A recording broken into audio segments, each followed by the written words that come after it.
Pergantian Ibu Mukim Labaru Banda, Kecamatan Jaya Baru, masa jabatan tahun 2018-2023. Dan pengangkatan Ibu Mukim Labaru Banda, Kecamatan Jaya Baru, masa jabatan tahun 2023-2024. Apakah saudara Yufrizal SAG, Ibu Mukim Lambaru Banda terpilih, Kecamatan Jaya Baru, Kota Banda Aceh, bersedia disumpah?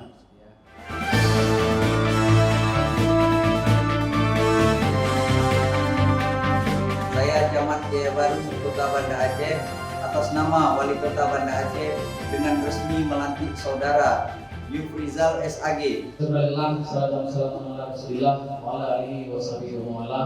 Pada Pak Yufrizal sebagai Mukim Lambaru Banda yang baru saja dilantik.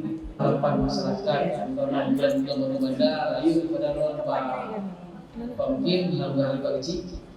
Harapan masyarakat supaya bisa membimbing mengarahkan para Pak Kecil dan tokoh-tokoh masyarakat beserta Tuhan untuk membawa Mukim Lambaru Banda yang ke arah yang lebih baik.